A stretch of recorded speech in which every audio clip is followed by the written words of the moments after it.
Okay, let's just jump right into this explainer. Today, we're going to unpack a really fascinating real-world case study, and we're going to look at it through a lens you probably haven't considered before. We almost always talk about integrity as this purely moral virtue, right? Something you just kind of should have because it's the right thing to do. But what if we flip the script? What if we actually treated integrity as a long-term, compounding financial asset? Because today we're going to break down a literal cost-benefit analysis of doing the right thing, especially when every single pressure around you is begging you to do the wrong thing. To kick things off, I really want you to picture something in your mind. Just imagine exactly $8,000 in crisp, $100 bills sitting inside an envelope right in front of you. Seriously, visualize it sitting right there on the table. It's tangible, it's immediate, and it's highly liquid. And let's be honest, in many parts of the world, and absolutely in the context of the case study we're looking at today, this isn't just a fun little bonus. This is immediate, life-altering cash. So here's the tough question I want you to truly ask yourself. What would you sacrifice for that $8,000 today? And I don't mean in some comfortable, hypothetical scenario where all your bills are paid. I mean in a moment of sheer desperation. Imagine your rent is past due. Imagine your mother is waiting on money for urgent hospital tests. Your salary hasn't budged in years, and the pressure is just mounting every single day. If someone slid that money across the table and just asked you to quietly look the other way on a discrepancy at work, what would you do? Keep that exact feeling in your mind. Section 1. The 187 million naira red flag. That agonizing scenario was the literal reality for Adewale Okoro. He was a 29-year-old senior auditor at First Horizon Bank. Now, Ade spent his days navigating the absolute chaos of Lagos. We're talking the hawkers, the blaring horns, the exhaust fumes at Ojeda, all while living on a pretty modest salary. He was renting a tiny one-bedroom flat in Ketu and trying his absolute hardest to support his mom back in Ibadan. And then came a regular Monday that changed everything. During a completely routine audit at the bank's Ikeja branch, Ade stumbled upon a massive anomaly. Over 187 million naira. This huge sum of money was moving incredibly fast through a corporate account connected to a construction company that had just landed a major state road contract. Now, if you know anything about the auditing world, a number this large moving this erratically is a blaring, deafening siren. And the deception here was incredibly sophisticated. At first glance, the documents looked perfectly clean, but as Ade dug deeper into the files, it all started falling apart. The signatures, the dates, the supporting invoices, they simply didn't add up. But here is the most terrifying red flag of the whole thing. The branch manager himself, Mr. Chukwuma, had personally approved these deeply flawed withdrawals. Ade was staring dead at an inside job. Section 2. The $8,000 ultimatum. So Ade does the right thing and reports his findings straight to internal audit.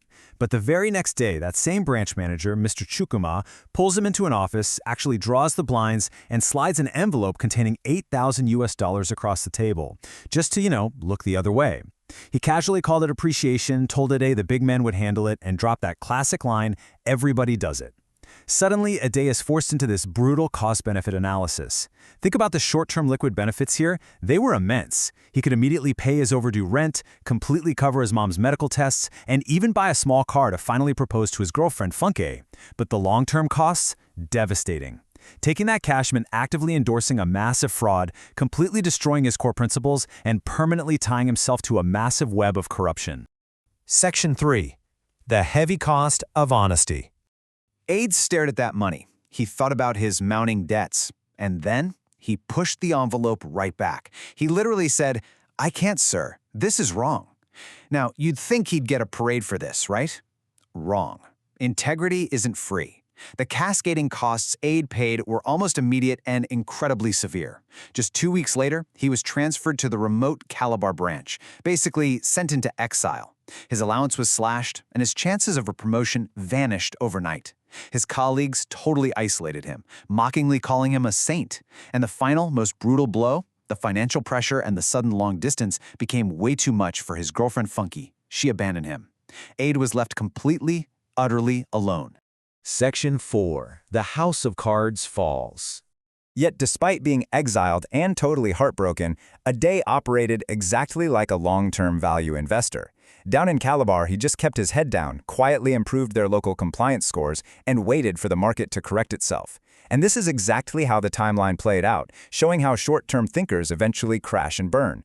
For months, Ade does the quiet, unglamorous work. Then, right at the 8-month mark, the bomb drops. A completely separate whistleblower up in Abuja exposes a massive fraud ring involving government contractors. Fast forward a couple of weeks to month 8.5, and the truth catches up. Mr. Chukwuma and his entire network of insiders who had siphoned millions are exposed.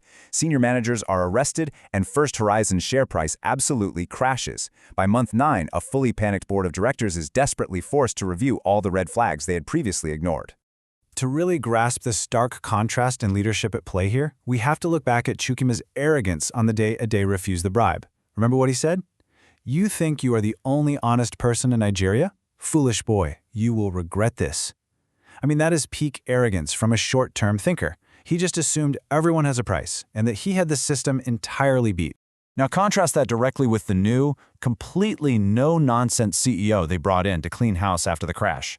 She stood in front of the entire staff and declared, "We lost billions and our reputation because too many people looked the other way. Today, we are rewarding those who did not. Adewale Okoro stood alone when it mattered." Wow, that is the ultimate market validation. Ada's long-term investment in honesty overnight became the absolute most valuable asset in the entire bank. Section 5. The Final Dividend. So one random Tuesday morning in Calabar, Ade gets a call from the group head of audit. The board had finally realized his initial report was the very first red flag they had foolishly swept under the rug. They recalled him to Lagos immediately. His ethical investment was finally paying out. Just compare his initial state to where he ended up. He started with a modest salary, a cramped apartment in K2, crushing debt, and a partner who bolted when things got tough. 2 years later, look at his dividend state. He is now the deputy head of internal audit at grade level 12. He has an official company car. He lives in a spacious 3-bedroom flat in Magodo. He legitimately finished building his mother's house. And, maybe best of all, he found a new partner, Chioma, a teacher whose values actually align with his. This massive payout provided him with a level of wealth, stability, and genuine respect that an $8,000 bribe could never, ever have bought.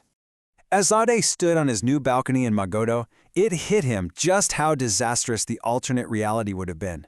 If he had just taken that envelope, the 8 grand would have been spent and gone long ago. But that Abuja whistleblower, they still would have come forward. The scandal would have broken anyway. And Ade?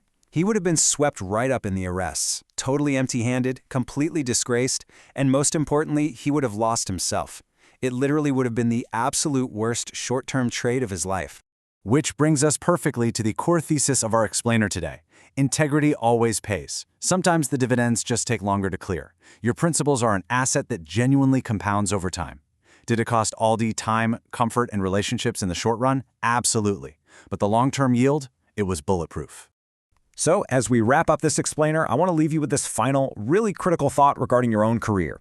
If your personal integrity was a stock on the open market, would you be investing for a quick, shady payout or holding strong for the long-term dividend? Ask yourself, what exactly is your long-term integrity strategy? Think about that deeply the next time you're faced with a shortcut. Thank you so much for joining me today, and keep investing in the assets that truly matter.